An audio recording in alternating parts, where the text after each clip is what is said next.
My name is Paul Friedman. I founded the Marriage Foundation. And in this crazy world of ours, this is not an unusual complaint. That's what it is. This is a complaint, and I'm not condemning you. I'm not complaining that you're complaining, but it is a complaint. And it's based on something we call expectations. We have an expectation. It's not met. We become scared because of the drive to survive.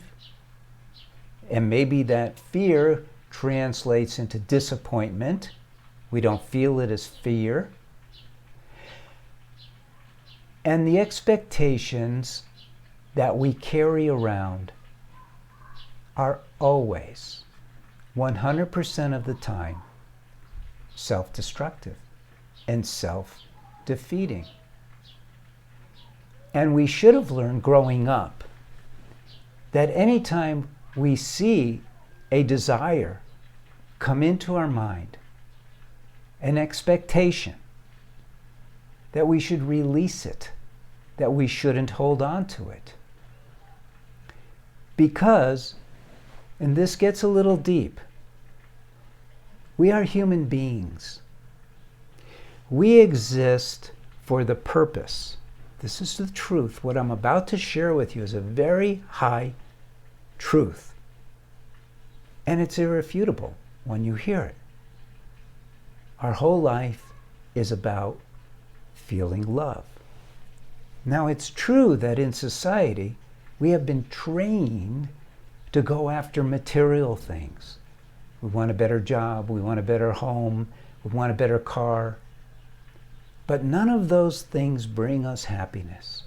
What brings us happiness 100% of the time, not 98% of the time, 100% of the time, happiness comes from feeling love. Not love for the car or love for this or that, but the true feeling of love that you experience, for instance, when you exchanged your wedding vows, and it's overwhelming. And in our society, we tend to not go there much because we can't wrap our minds around it. We shouldn't be able to wrap our minds around it because it's a deeply spiritual reality, love. We crave it. We have to have it. What does this have to do with your husband not appreciating you? Everything. Because it's where you put your mind.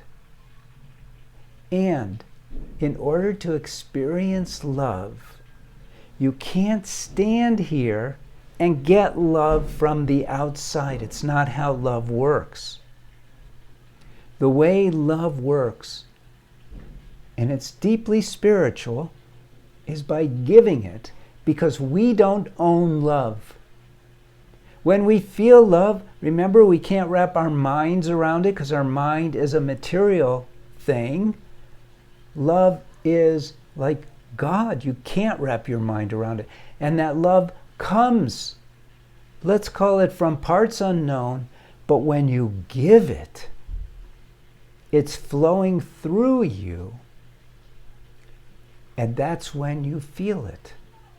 Expectations are driven by the drive to survive that's always wondering if you're going to be okay. Everyone has the drive to survive because we live in human bodies, biological bodies, which are comprised of trillions of cells, each one of which is governed by the drive to survive. So you as a human being have the capacity to love and rise above these desires, expectations, needs, and give love. We're barely capable of receiving love anyway. So even the desire to be appreciated is based on things that you do, which means you're doing them with an expectation of recognition. That's not humble. Now, some people will yell at me. They'll say, hey, what's wrong with that? If I do something, why shouldn't I expect to be appreciated? You can if you want. You have free will. But I'm here to tell you that it will not bring you happiness. If he does show you appreciation for the things you do, at best, it will be a momentary feeling of satisfaction that you're recognized, and then the mind, by the nature of the drive to survive, is going to move on to the next thing that you're lacking. It's how the mind works. God, we should be learning these things as we grow up.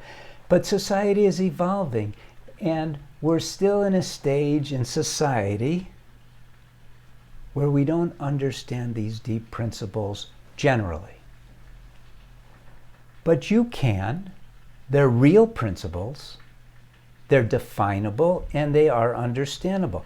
In fact, if you subscribe to this channel, you're going to hear a lot of that stuff all the time, because it's everything that the Marriage Foundation bases everything we teach about marriage upon are the deep, universal principles that should guide us as human beings, not as automatons or businessmen, but as human beings. You know, human beings have this capacity for experiencing love that no other creature has. But we don't do what we should do in order to experience that love. And marriage is a perfect setup for experiencing love. It's a closed community of two. But most people, instead of being soulmates in this bubble of love, become cellmates. Why? Because of expectations. It's really that simple. So instead of feeling sorry for yourself, and it's not your fault, you have not been taught this higher wisdom, and I'm not the source of the higher wisdom. You're relying on things that you have seen in magazines, on TV shows, in the movies, and don't, because they will lead you into the ditch and keep you there. Instead, learn how to be a lover and love your husband without expectations, and then watch what happens. It's very interesting, because we also live at the same time, we live in a cause and effect world. So if you are freely giving your love without this added expectation of, I'm going to do for you so you should do for me, because that's basically what you're saying. But if you freely give your love, freely give to your husband with love, with no expectation, he will be inspired to do the same with you. And this is usually what happens. So leave a comment, leave a like, leave a question in the comments if you'd like. I go to those, and it's one of my duties every day. Blessings to you, blessings to your husband. Take care, and thank you for spending time with me. And go to themarriagefoundation.org and see what's available to you.